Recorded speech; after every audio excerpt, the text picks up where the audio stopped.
এরপরেও তো সে পক্ষে পরিচালনা করেছে।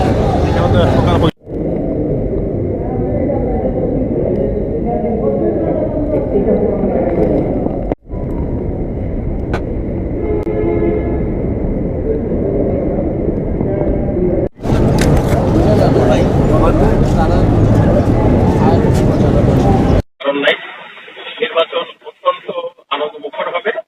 সবাই পরিবার পরিজন নিয়ে যারা ভোটার বয়স অনুযায়ী আছেন তারা একসঙ্গে যে ভোট দিবেন। এই নির্বাচনের মধ্যে সবচেয়ে গুরুত্বপূর্ণ জিনিসটা হচ্ছে যে বাংলাদেশের আগামী শত বছরের জন্য যেটা দিক নির্দেশনা হবে গণভোটের মাধ্যমে।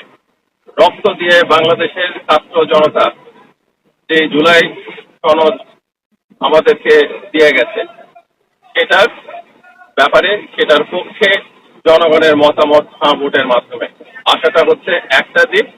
আরেকটা হচ্ছে বিভিন্ন জুলাই অভ্যুত্থানের পক্ষের রাজনৈতিক দলগুলো তারা নির্বাচন করছেন, তাদের প্রতিনিধিদের নির্বাচিত হওয়াটা হচ্ছে আরেকটা দিক। ইনশাল্লাহ বাংলাদেশের নির্বাচন উৎসব হবে।